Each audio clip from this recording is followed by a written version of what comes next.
Lancaster Woodturners Coffee Hour, number 194 for March 21st, 2024.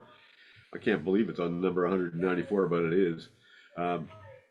Ziegler and I are catching up on the edits as well on the videos. I kind of just put it aside for about 3 months there.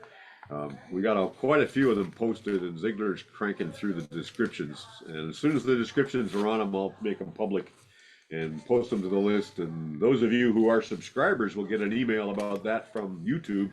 And those of you who aren't will get an email about that along with your weekly invite from me.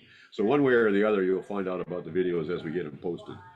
I think we're on a roll now where we can get back on the horse and get them posted every week. And once we get, the backlog doesn't really matter except for a few diehards and looking up stuff, which is why we need the descriptions.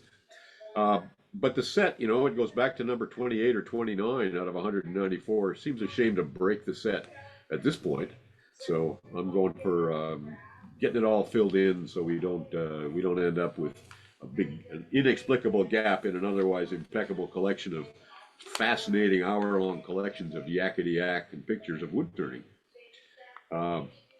So there you go. You can find those on the Lancaster Club site, and you can find them on my own YouTube channel, which is John Kelsey Artisan. And if you're not a subscriber, please subscribe.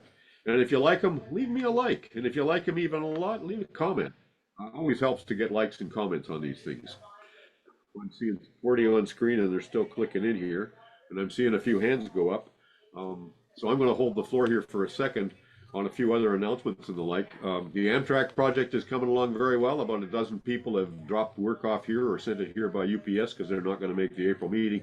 If any more of you are in on that and would like to get work to the club by the April deadline, you can drop it with me or you can come to the April meeting. And if you have paperwork, descriptions of your pieces from the PDFs that I've sent you, send that in to me, please, by email. It'll help me to get ahead on that. I got about half of them typed in because people have been doing that, and it helps a lot. Let me see. Next club meeting is April 2. Next open shop is a Saturday. It's 2 Saturdays after that. I can't remember the date, but it's 2 Saturdays out from April 2. In between there is the solar eclipse. I'm going to go up to Rochester and hope for a sunny day, or Rochester area. I'm not going to go to Rochester. I'm going to go to Lake Ontario Shore. And I got another thing to show you this morning. We have a member who I've actually never met, a fellow named David Nixdorf and his wife HollyAnn Nicom. HollyAnn wrote me a note this morning and sent me a bunch of pictures. And I'm going to read the note and then I'm going to show you the pictures. The note says, I just wanted to mention something that maybe you could pass along to the club. David and I just came back from a 3-day private class with, wait a minute, I'm going to spotlight myself. No, I'm not. A 3-day private class with woodturner Jimmy Clewes. He lives and has his workshop in Las Vegas. So we were there for a week and made a vacation of it. The class was amazing and has really got us excited about trying new things with turning. There were only 4 people and we had a sit-down home-cooked meal together each day at noon. We learned so much and got to try our hand with coloring, scorching, trap rings, lidded boxes, and pewter embellishment casting. I even brought a large oak burl with us, and Jimmy helped my husband turn that with wings. He was a wonderful teacher for every level of woodturner. I just wanted to share this with the club because his class has thoroughly boosted our woodturning confidence level.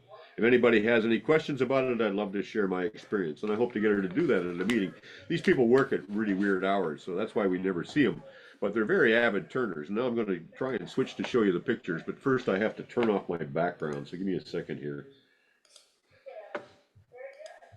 Okay, and then I go to put that away, and then I go to there, and then I spotlight me,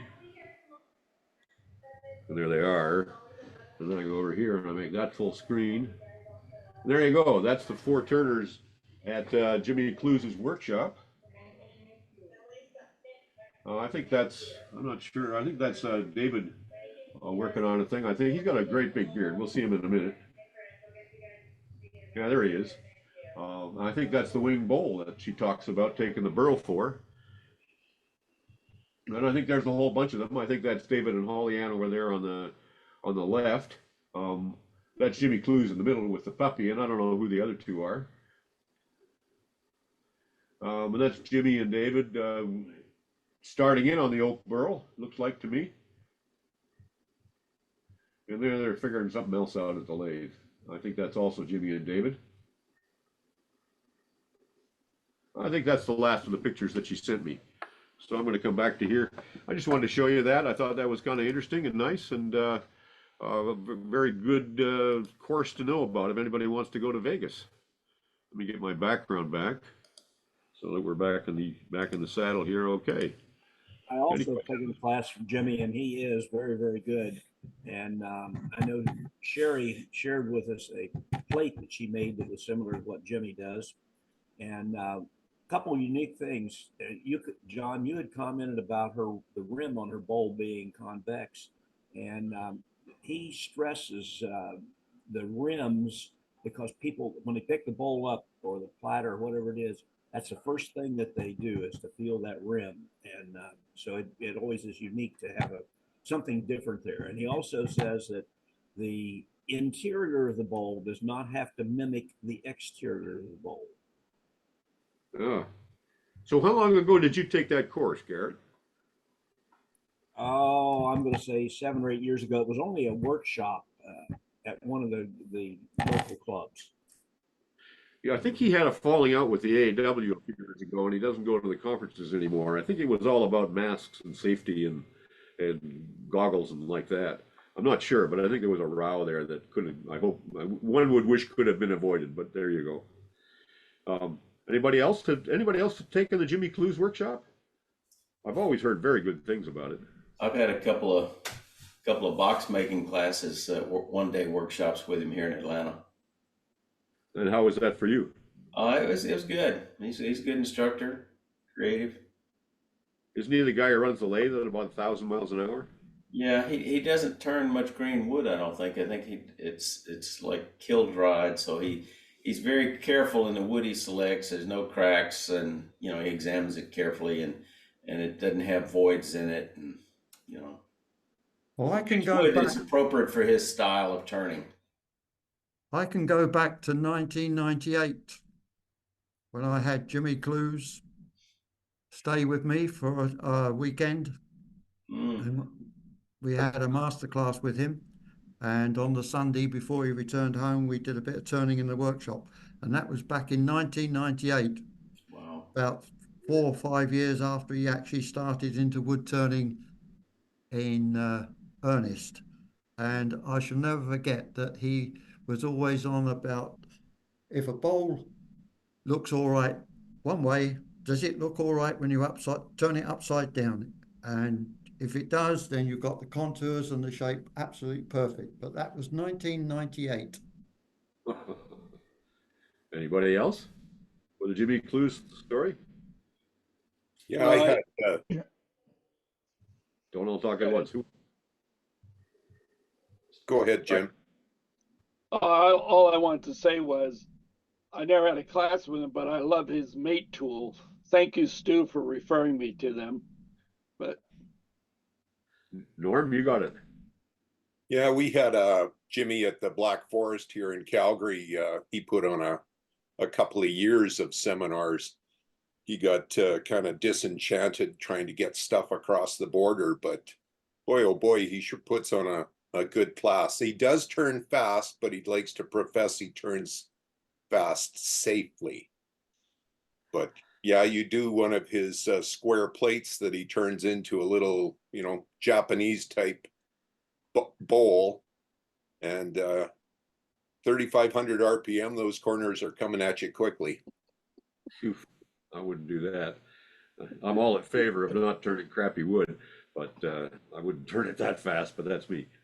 I would turn it at 2 RPM. I'd rather do that. Jimmy Clewes was at Bob Gockenhauer's when he through Susquehanna Woodturners one weekend. I can't remember when. It's been a long time. That was many years ago. Yeah, and he had a bit of a to-do. He was turning this, I think it was box elder, and he found a larvae in the wood with his turning tool. He commented that after he cleaned his glasses off that he was glad he wasn't talking.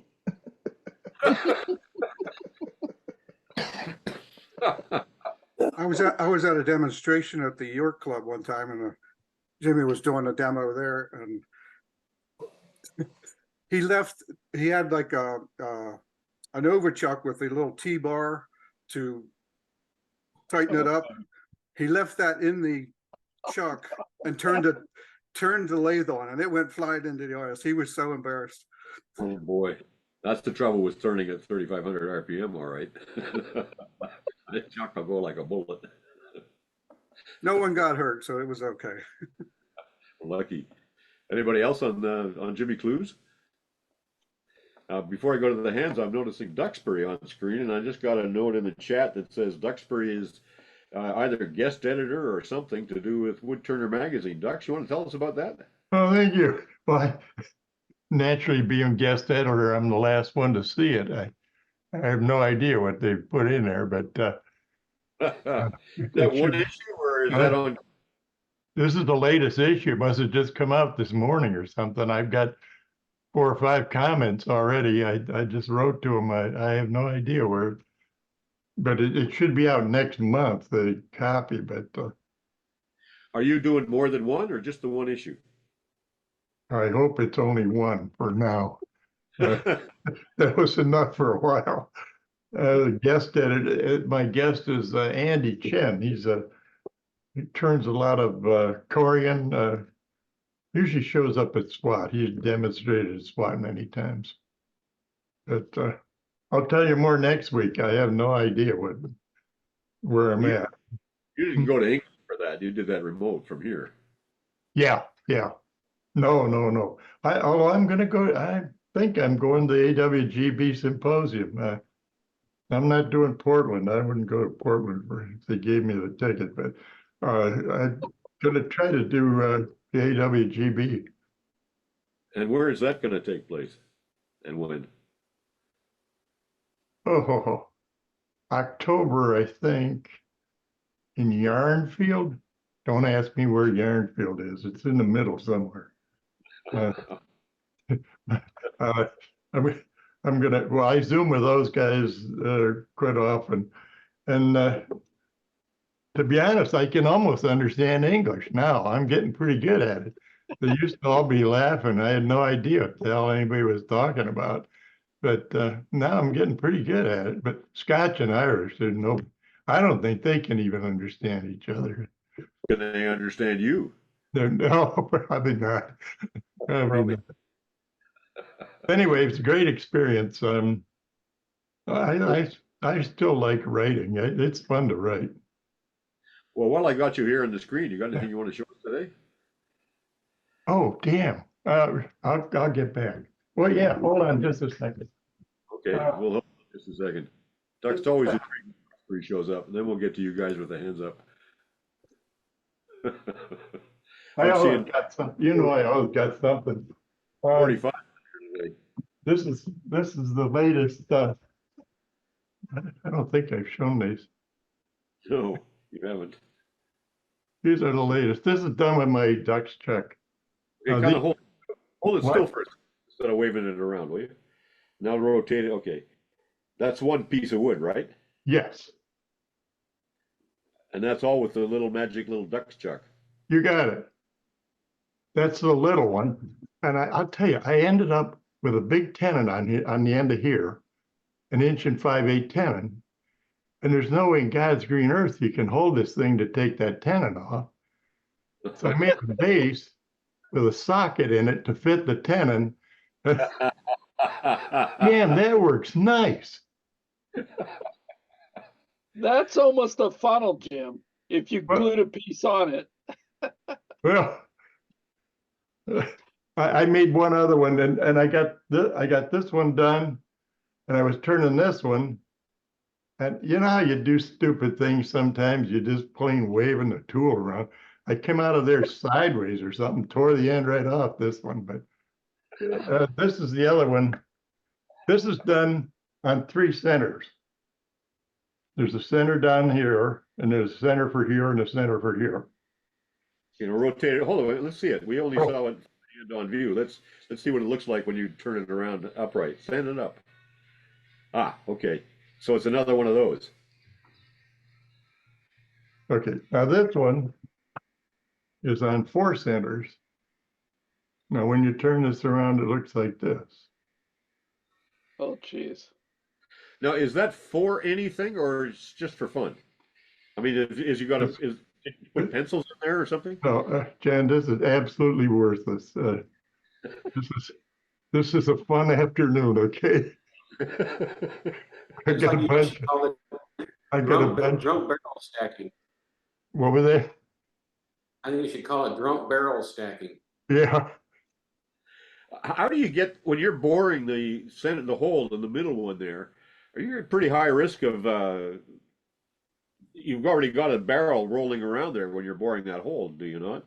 Yeah. Yeah. Yeah. Well, you start with this first one. Yeah.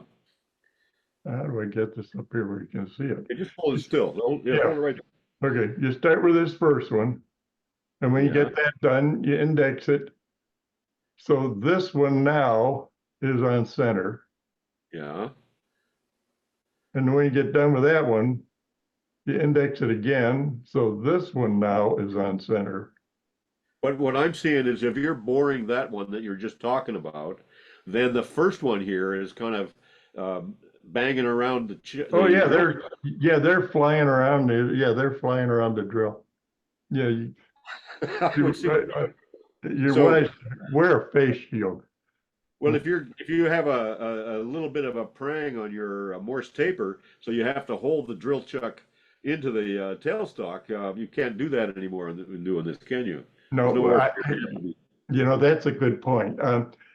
I actually, when I do this, say I'm doing the first one, I drill it, and they back the drill out like halfway, and I leave it in the tailstock, but I have a drawbar through the tailstock.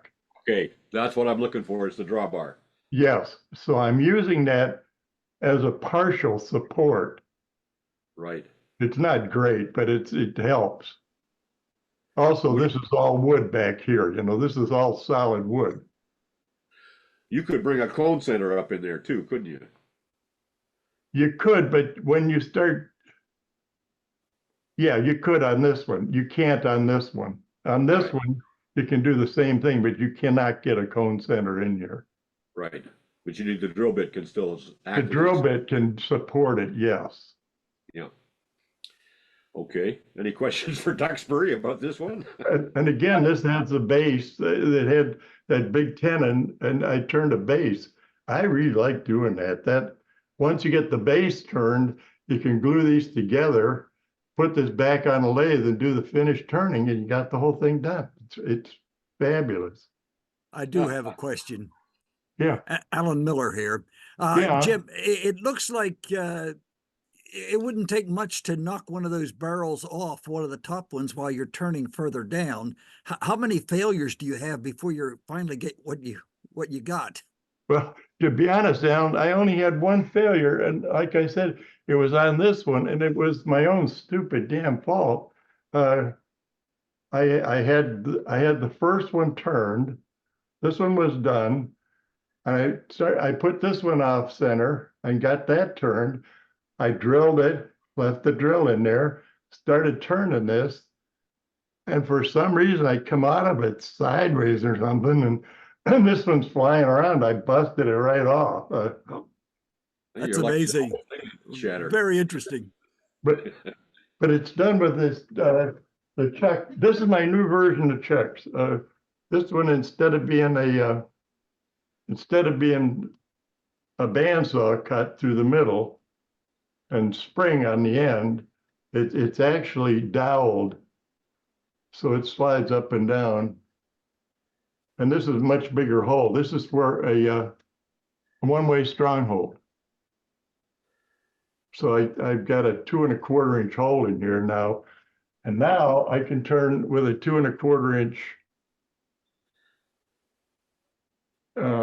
I can turn an offset like that. Wow. This will turn a big piece of wood. And you only need one mark to do. Well, you'll see more of these. This is a 2-dimensional. I can make this thing thicker and cut it at an angle, put this at a 3rd dimension, and turn this top at a different angle than this bolt, this could be on the first center, this could be on a second center at a different axis Right. going this way. So this could be planed off and this would come out wedge shaped. And then once you do that, you can index it 3 or 4 times. So you could do 3 or 4 cavities. Anyway, I can think faster than I can turn, okay? That's it for me. Blows me away. Thank you very much, Dux. It's always Oh, great. Any more questions for Duxbury? Yeah, Jim, when you were talking about the angle chuck, I can see your offset chuck with your Duxbury, but how do you put the angle? What jig do you have for doing the angle? I haven't done that yet. I'll be back in a couple of weeks. Thanks. I'm not sure how it works, but it's gotta work. Anyway, this is really thin, and by making this thicker, I can I'm not too sure how thick I can make it or how much angle I can put on it, but I think it could do a pretty good angle. This thing here, my original one was for a Talon chuck. So this is only about 1.5 inches in the center, but this 2¼ inch with a stronghold chuck will take a damn big piece of wood. Oh, also, if you can see this, the black markings are 90 degrees and 45 degrees. This is the 0, this is the 45. Yep. The green markings are 30-degree increments. And that really helps. Then you only need 1 mark on the piece that you're turning, and you can index to anything you want. Okay? I use number 3 jaws on a stronghold. I've got number 3 and number 4 jaws for the stronghold, which lets you go up to about 3 inches and 4 inches. So you can get a bigger piece of Duxbury chuck for a 3-inch stronghold jaws. Gives you lots of room. This is probably, I don't know what this is, 3.5 inch something. I don't know what jaws I'm using. Yeah, there's more could be done with this, but I just don't have time. Anyway. Randy Smith was making some round versions of that. Randy, are you here? Have you got, yeah, you're there. Have you got those with you? Yeah. I can run down and get them. Well, yeah, Hang do on. that. We'll come back to that. We'll come back to it. We'll talk to, unless somebody else wants to go on about this for a minute. Chilikian, you got your. I have a question. Oh, yeah, go ahead, Cherry. And then we'll go to Chilikian. So my question, Jim, if you had a large, a vacuum chuck, are there things that you could reasonably do with your jig that you could not do with a vacuum chuck? Or I don't see. Don't even think of it. Okay. Okay. No. It takes when you start going off center, especially with any speed, you got tremendous forces, and then you start slamming. You're not doing a smooth cut like you do with a vacuum chuck usually. Sure. I wouldn't even think of it. So if you do, wear a football helmet or something. And well, the other way around is the way that fellow Derek Weidman does it. He keeps moving the piece in the vacuum chuck, so where he's working stays on center, but the block of wood rotates everywhere. Yeah. But you're kind of, no, that's right. Does he do it in a vacuum chuck? Yeah. Oh man. Yeah. I'll tell you, the first 6 pieces I put on my vacuum chuck had a wormhole in every one of them. And when the worm poop sucks out, that thing goes across the shaft. Hey, Dux, I need to know, do you have any CA glue in your shop? I mean, I need to know that you're not gluing these things together, I don't use very much CA glue. No, these are all one piece. I wouldn't cheat. But I do have a wood stove. I'll tell you, it gets nice and warm in there sometimes. I burn the mistakes. Chilikian had his hand in there. John, what do you got? What do you have? Yes, Jim, you had, I think you said that you had your Duxbury chuck written up in AAW magazine, and I've been looking for it, and I haven't been able to find it. No, I don't do AAW magazine. It's in Woodturning Magazine. The British magazine. But I have to tell you, writing articles is, you learn quick. You get the article out and 2 days later you think, oh, damn, if I'd have turned this and done this, it'd be much better. You know, this is about, I'll tell you, this chuck is about version 763, I think. There's so much has been done since then that And that's a simple chuck. You ought to see Barry make the things he makes, and he's up to version 763 as well. yeah. When you write an article, as soon as it publishes, you wish you could make it back, but No, you write another article. yeah, I know. Well, I ago. did. There's an improvement on that, but there's an improvement on that too. So anyway, Yeah, just come along in a year or two and do it again. we'll see. You got it. You've been there. I'm learning. That's what the letter to the editors are all about, making corrections on your article. No, they're just about whining. Oh yeah. Randy, you got one there? You got a piece of it? Okay, that's where you were making some round ones though, were you not? No, Oh, okay. I made this one. That's what I'm looking for. Yeah. Now, what I did was I made this out of 2 pieces of 3/4 inch stock. I glued it together using the hole in the center. I made these using a hole saw. Okay. And I glued it together with wood glue, put 4 screws in it. I made it a little bit larger than it needed to be so that I could hold it in a chuck, turn it down to size, especially this size, because it has to be rather close to the size of whatever you're using as the thing, as the hole. So this is a slight, it is tight. Yeah, but then you glue the workpiece onto that, right? Yes. Okay, that's the piece I'm looking for. So that whole thing is, so hold that back up again so we can have a good look at it, please. And the other part too, the part where it plugs in. Yeah. So you plug the socket into there. Now you've got a glue block that you can glue your workpiece onto and rotate that around. Is that what you're doing, Duxbury, or has he got something else here? No, it's the same thing. That's the mandrel that fits in this big hole. I keep using my mouse to show what's happening. Actually, what I've been doing is getting a 1/4 inch lag screw. And I kind of grind the point off a little bit, and that fits directly into this 1/4 inch hole in the middle. I make a similar thing with the lag screw cemented into it, and I use it as a screw chuck, and then you screw the piece onto there. Then let me do this one more time. This is the frame, okay? The frame slides this way to give you the offset. The indexing is done by turning this mandrel in the center.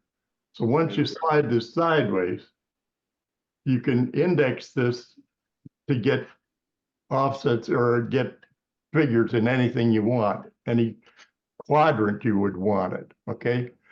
The same thing can be done with the chucks like Sorby makes, but the damn thing cams over.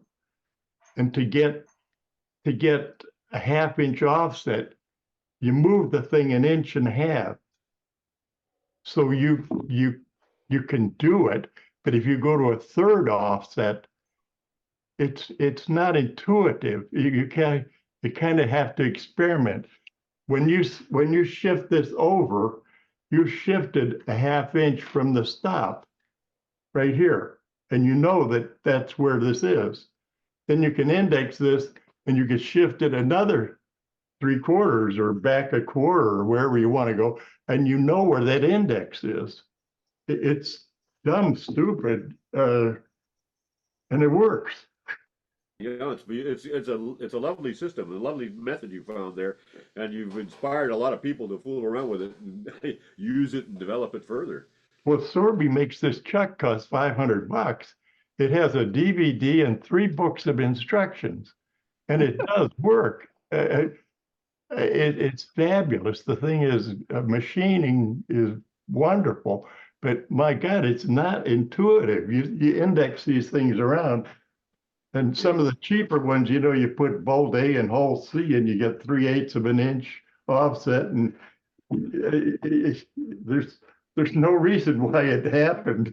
This you can see why it happened. There's a space here. Anyway. Okay. Jim, you know, the catch I'm finding with offset turning stuff is calculating where the grain's going to be in relation to your offset hole. You just understand, if you want a hole that's straight out from the grain, you have to be careful how you place it in the holder, don't you? I mean, I only do it with self-stick tape to do pendants, but the mark on this, I put a piece, I don't mark my piece. I put a piece of tape on here and put the mark on there where it's gonna be. Anyway, that mark, I would put that mark on, and then yeah, just to fit in this hole. It fits in this hole. It fits in this hole like this. right. You can see this mark on here becomes my indexing mark. So I can set that on a 0, and I know that my offset's going this way. Right. Yeah. Or I could set it at 90 degrees and know my offset's going the other way. You know, it's Yeah, you got control. huh? Yeah. You have a degree of control, and a little experimenting, it clarifies, I think, with what he's got. Yeah. But Jim, if you wanted that dark spot on your bowl to be at a given spot when you offset it, that's where it confuses my mind, how to set it so that I got the offset right where I want it on the grain pattern. So that's what I'm struggling with in my mind. Before you put it, if you want this dark spot, if you want this low spot here to be exactly on that dark spot, yes, put this piece of tape exactly on that dark spot. And then when you line it up in this jig, put that piece of tape exactly on this, you'd be on the 0 side. It'd be exactly on this line, this 0 line. And when you offset this over, that thing's going to be exactly where you want it. yes, I'm starting to understand. Yes, thank you. You're going to have to try it, but I think he's right. Yeah, I do. Yeah, Okay. John, Yeah. this is actually what I do. That's- I basically use a wormwood screw. These Okay. are just lag screws. I can grind the tip off and Yeah. make them shorter, or I can put a pad between them or whatever. And this actually holds pretty well. Yeah, it would. I have 3 of those. I have one that's just flat that I can double stick tape a disc onto. I have one of those with the lag screw cemented into it that I use as a pin chuck.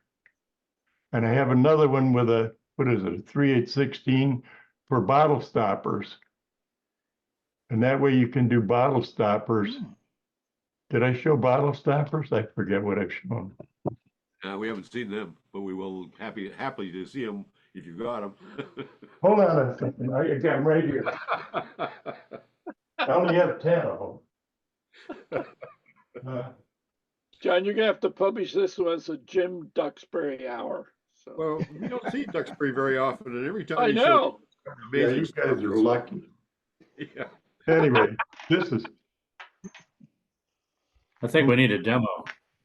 no, But yeah, you I'm need a not putting video. it. Sounds good to me. You're gonna have to I, pay I for don't that. have, I don't have time to put a lathe.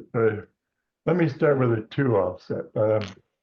This is a, You're gonna keep you on the speaker view though. this,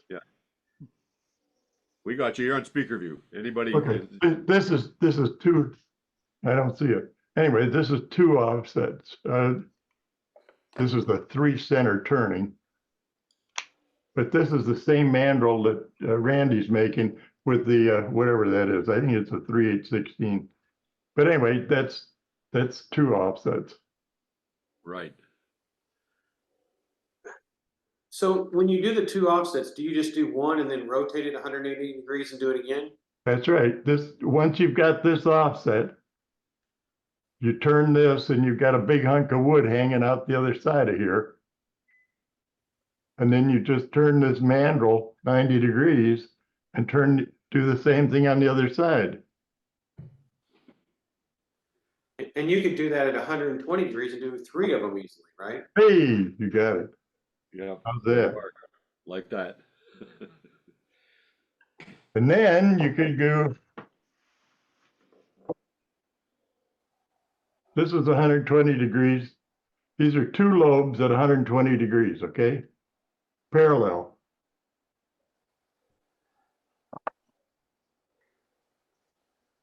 These are 2 lobes at 120 degrees, 90 degrees apart. Okay, Duxbury, we're gonna start a YouTube channel called Off Center and show your work. Okay, now this is 3 lobes, 120 degrees on each lobe, 40-degree offsets. You're back towards camshafts here. Yeah. Remarkable. It blows me away. I have boxes. I have boxes. I have all kinds of things I've made with it. It's addicting. It really is. You could be out there all damn day turning little blocks of wood. Just lose Ray. We had Ray had his hand up here. We just lost Ray. I want to hear from Ray today. He had something he was waving around there. Go ahead. Think to somebody else. Come on back, Ray. We'll get you on. Anybody else on the Duxbury? We got about 20 minutes for other people. Let's go. Can I interrupt again very quickly? Sure, jump in. This is so interesting. Can you see this? It's a multi-axis spindle turning by Barbara Dill. Yeah. And excellent book. Yeah, so just if you're, I mean, nothing beats the practice that Jim is mentioning, but if you're trying to really wrap your head around how it all works, the book has got some very good explanations in it. Yeah, it is a great, and Barbara Dill's an amazing artist. So, okay, anybody else? Since we keep on coming here, I'm going to go over to Ziegler and see what he's got today. Good morning, John. I'll try to share screen. Yeah, I'll try to share screen. I don't have I don't have anything to show that I made, but you got yesterday Tom Wenzel and I went to Johnny, is it Keplinger? Yeah. Went to his place. It's he's got 10 acres and he has tons of wood that he's basically trying to get rid of. So we went and got some pieces of maple, walnut, what else? Some cherry. I'll try to share my screen and let's see if it works. Can you see that? Almost. Just yep, we got it now. Okay. So I didn't process all of it, but I got a little bit more to do. Is that the wood you brought home from there? Yeah. You aren't. Oh, that's Johnny's place. That's not your place. No, that's my place. Well, that's your place. Okay. Yeah. So Tom filled the back of his pickup truck, and I filled the back of mine. And I wanted to get. You're on your way to having a lifetime supply of wood here. Well, this isn't all for me. We're gonna bring a bunch of it to the club meeting in a couple weeks. So What there's wood some, was it? what's that? What wood was it? Well, that's walnut. Oh, yes, I can see that now. Yeah. That's walnut. Those are the bigger pieces we had. That's probably 12 or 13 inches across. There's some nice little crotch pieces. How long were these been down? Is it like fresh cut or? Several, well, the walnut had fallen down, and then he pulled some maple. It was leaning over, not quite in his creek, so he yanked that out with his tractor, and we got some pieces of maple, not big pieces. One of my questions for everybody is, what size log is too small to deal with? Because we, quite frankly, I think I probably brought home some pieces that are kind of tiny. These are nice bigger pieces of walnut. That's a weird piece, but I thought maybe it's like the juncture of, I guess it's a crotch, but part of it's rotten. And then these are the smaller pieces. We got some cherry that he had in a wood pile. He's got locust also, but a lot of that was already split. So the cherry had been cut for a while. So there was some checks and splits at the ends of it that I cut down to what I think is probably decent wood. What are you coating? But I guess what are you painting? Anchor seal. Anchor seal. Anchor seal. And how long? So that was basically it. But okay. How long do you? Sorry, John. Go ahead. When are you going to turn this wood? Well, I'm going to bring a lot of it to the meeting, and you know, Angelo was, I don't know, I think he was putting anchor seal on it, but then he puts aluminum foil, and then on top of the aluminum foil, he wraps the whole piece in saran wrap. So we're going to do something like that. If you don't do that, it is going to dry out over a couple of years. You just can't help it. And right. That's why the guys who do this professionally will leave it in the log as long as possible and cut it out of the log as they use it. Well, you know, I still have a few pieces of logs, so I'm going to bring those logs to the meeting. What I don't know is how many people that are like the newer woodturners. Like I have no idea what they have to process wood, but we always have the bandsaw at Kaufman's. Yeah. But I'll go back to my question before, which is, how small is too small to worry about? I mean, these pieces are maybe 6-7 inches in diameter. They're not very big. You can make nice little bowls out of that. Hey, well, that's John, what I was thinking. If it's a really tight plain grain, like you know, apple or pear or something like that, then it works very well for ornamental turning, and it would also work very well for finials. So there, I think if you had small good wood, it would be fine. Okay. Well, so I'm not going to do much more with these. I'll just wrap them up, and I'll bring a piece. I'm not going to cut them further because I figured somebody else might want to do something that, you know, I just don't want to be too presumptuous with it. But Johnny's got a whole lot more wood. He was trying to get rid of as much as possible. And he's already given away, he said, 2 trailers and truckloads from his basement.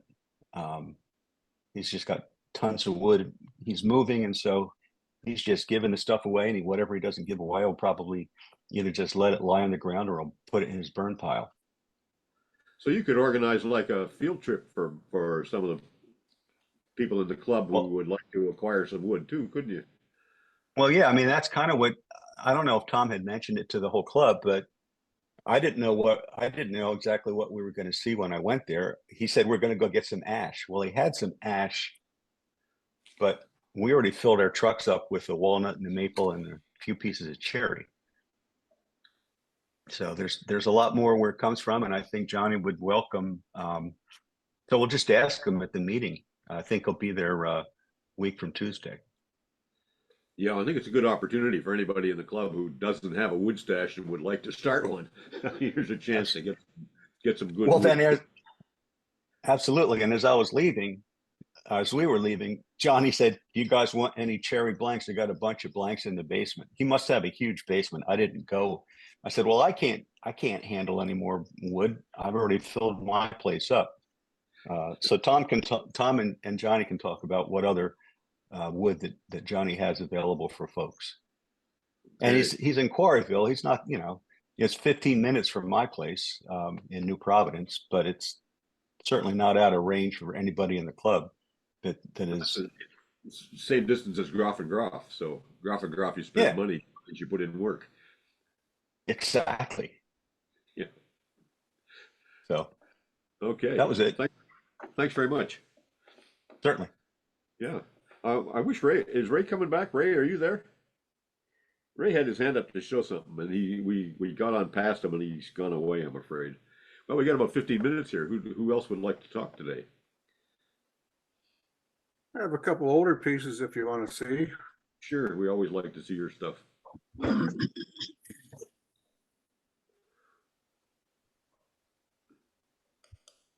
You going to share there? John, I could show one more piece. Well, you've muted yourself, Toby. Sorry. Yeah. Okay, what do So you this is a piece I had sitting around. This was a bush in front of our house that we took out many years ago. And this is what it started with. It sat in the shop for a couple of years and didn't know what to do with it. So I ended up putting it on the lathe, and this is what came out of it. Wow. Well, wait a minute. How much of that did you bandsaw off before you put it on the lathe? Quite a bit of it, yeah. Anything that sticks out here, I got rid of all that. Yeah. And then even these smaller pieces here, I made mushrooms out of these tiny pieces and sold those also. So I didn't let much go to waste. So you sawed that down. You sawed that back down to the solid lump in the middle before you put it on the lathe. There was quite a bit of stuff sticking out, but you put it on the lathe and it comes right off. Yeah. And that's a U? I think it's a Hicks U, yeah, that was in the house, beside the house. Go back to the finished piece again, please. Yeah. You can see all the branches coming out of it. Heartwood and the sapwood makes a nice contrast. How big is that? 5 by 5.5.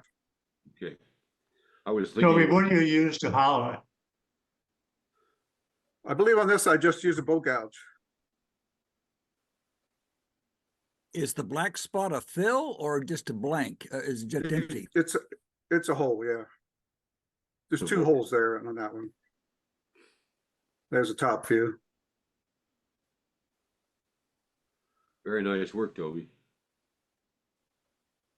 It's beautiful. And this is another. I may have shown this one before. This is a box elder.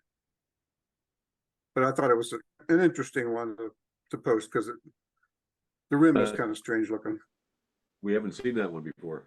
I don't recollect it anyway. There's a side view. Wow, that is a strange piece. It was interesting to turn.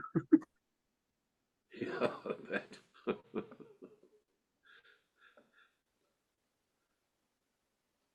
And this is one of my sculptures that I put together a couple of years ago. Just different pieces, just arranged in the setting here. I gave it a name too. I called it suckling pig. Let's figure this is the pig, and it's sucking on this juice that's coming out of this, whatever this is here. In this view, this is a hollow form, and that it's like a duck. It could be, and then a couple little branches here that I made flowers out of, and I stuck in the top. There's a different view of it. There you can see the drop coming out. And these are locust thorns sticking in here. The feet here are pieces of princess tree that I planted those from seed also. It grows out in front of my house. This is the body of the creature here is elm burl. So are the two base pieces here. These are elm burl. I believe this is gum, spalted gum here. Not sure what these are up here. Yeah, I must have ate something a little bit strange when I was making this one. My neighbor has a gun shop, and someone gave him this pen, And he wanted me to make a holder for it. So this is what I came up with, just a couple slabs of, somebody's at the door. There's a slab of walnut here, and this is a, you know, natural edge piece. Oops.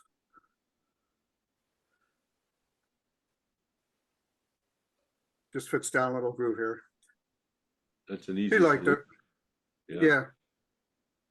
These are just cup hooks that I screwed in and painted black to set the pen on.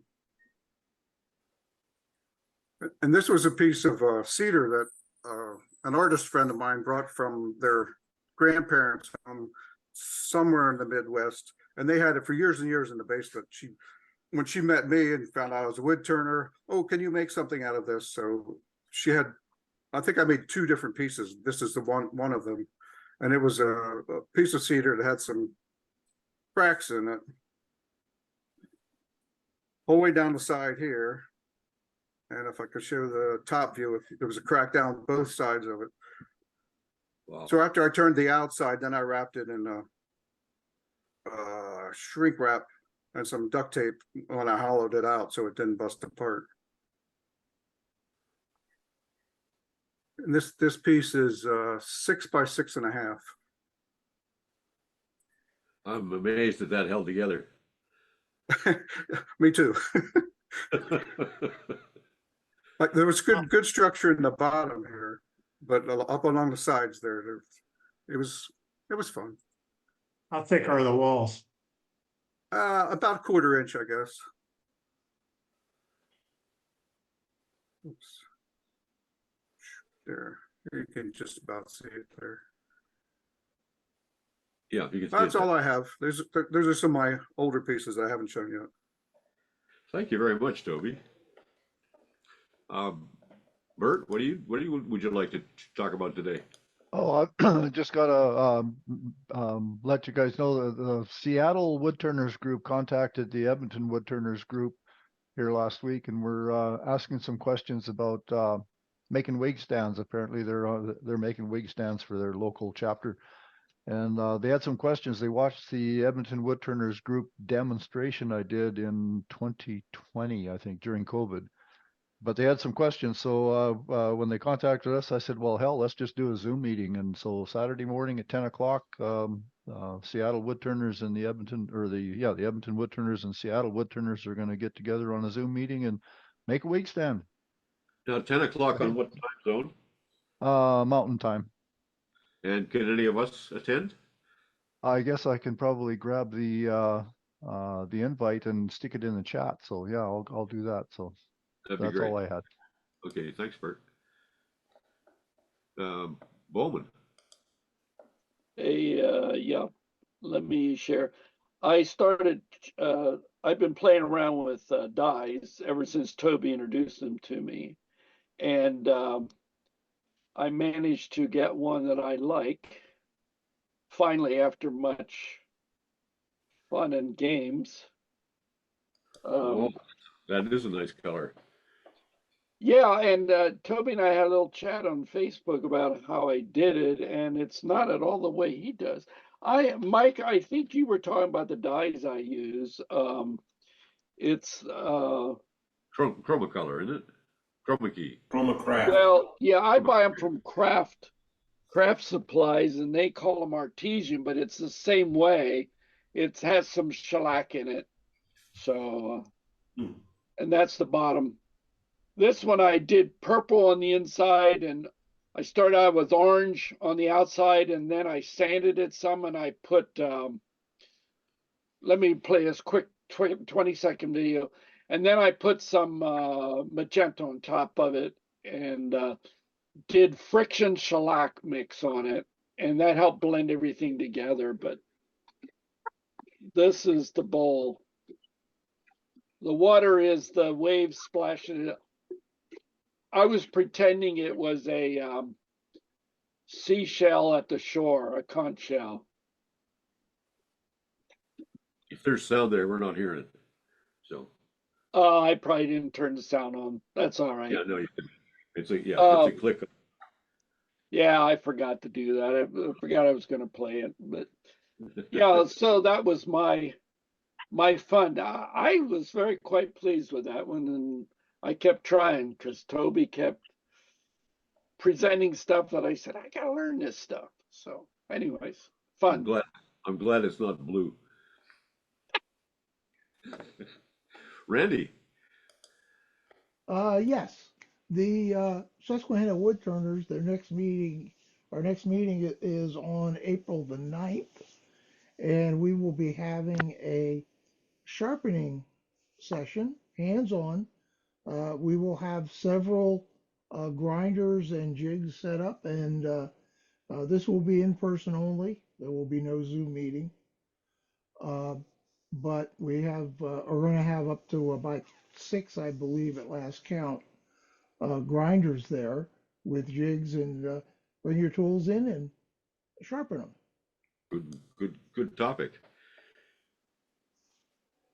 Now there was something else I wanted to say here about that. Oh yeah, the Lancaster meeting on April 2nd. The demo is Mike Peace, as it happens, and I'm not sure what Mike's going to do a chess piece. Is that right? Chess set or Chess, start yeah, chess. the chess set making process.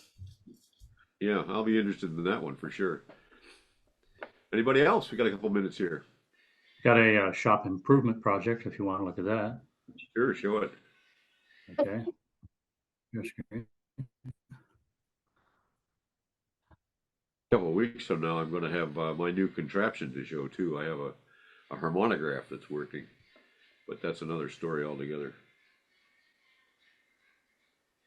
Okay, can you see that? Yeah. Yep. You build that?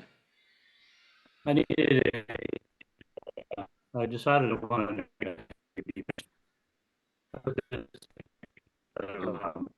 Your audio is broken up. We had summer, so That's a good looking bench. How's it now? Yeah, so it's 4x4s, there's intended joints, makes it really rigid. And the top is, as I said, it was a laminated birch. I put I put a 4x10 inch slice on it, and then widened the jaws, which I found to be very, very handy. That's the laminate, but it's the largest laminate I ever did. I was worried about the glue setting before I got it together, so I did it in 3 sections, and then it goes together. Anyways, that's all. Just how did you I keep needed a better bench for my shop. That's very flat.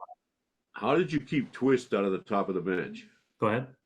How did you keep the top of the bench from having any degrees of winding in it with that much glue up?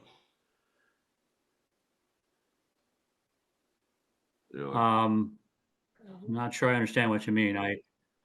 They were glued together at rough. They were only cut out with a bandsaw. I glued them together. It was fairly. Then I ran it through a 20-inch planer. Did you ever joint the surface first, though, or in other words, if you ran it through a planer and there was any twist, it would just be twisted when it came out of the planer?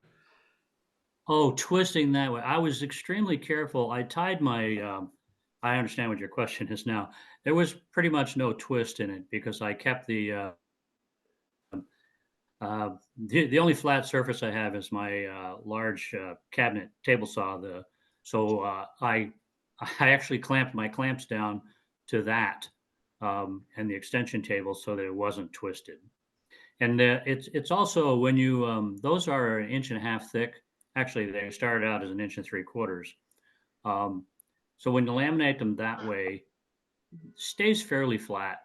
Flat enough so that there wasn't enough twist that when I ran it through the planer, it was no problem. It came out very flat.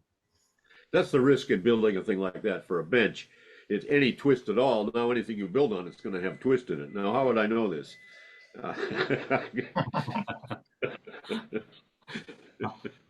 Okay, I'll end share here.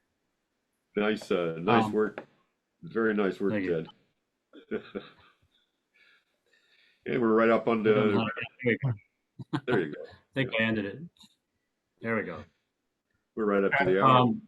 Speaking of twisting, I am making drawers for that right now. And some of the panels that I used for the drawers were twisted slightly. And I said, oh, I'll put them together anyways. And then the drawers came out warped for that same reason. Exactly how it goes. 11 Janet, o'clock. We'll see Janet, you all. you Oops, you you have got 1 minute. You have 1 minute? Sure, go for it. Let me find you. There we go. It's a 2-center box. How's it open? So it's round inside. Yes. And the lid has a design Jeez. on 2 offsets. Okay? So can you make one of those so the inside is not round? No, Thank you. it can't be. Yeah, I'm not too sure you could. You remember Gorst Duplessis? On an ornamental, I could do it. Yeah, yeah. Yeah, Gorst figured out how to do that. I don't know what he did, but he did figure it out. Use the lost wood process for making oval boxes. Yeah, it can be done. We talked for a while, and Gorst said, you've really got an understanding. He says, for $45,000, I could get you started in this. See you all next week. Thanks, Gorst. See you all next week. Great. Good morning. Good Life's session. too short. Take care. See you next week. See you, Jim. Be in touch. Take care, everybody. All the See you, best. Don. Yeah. All the best, Cheers, man. Jim. All the best. Wood shop. Thank God for wood.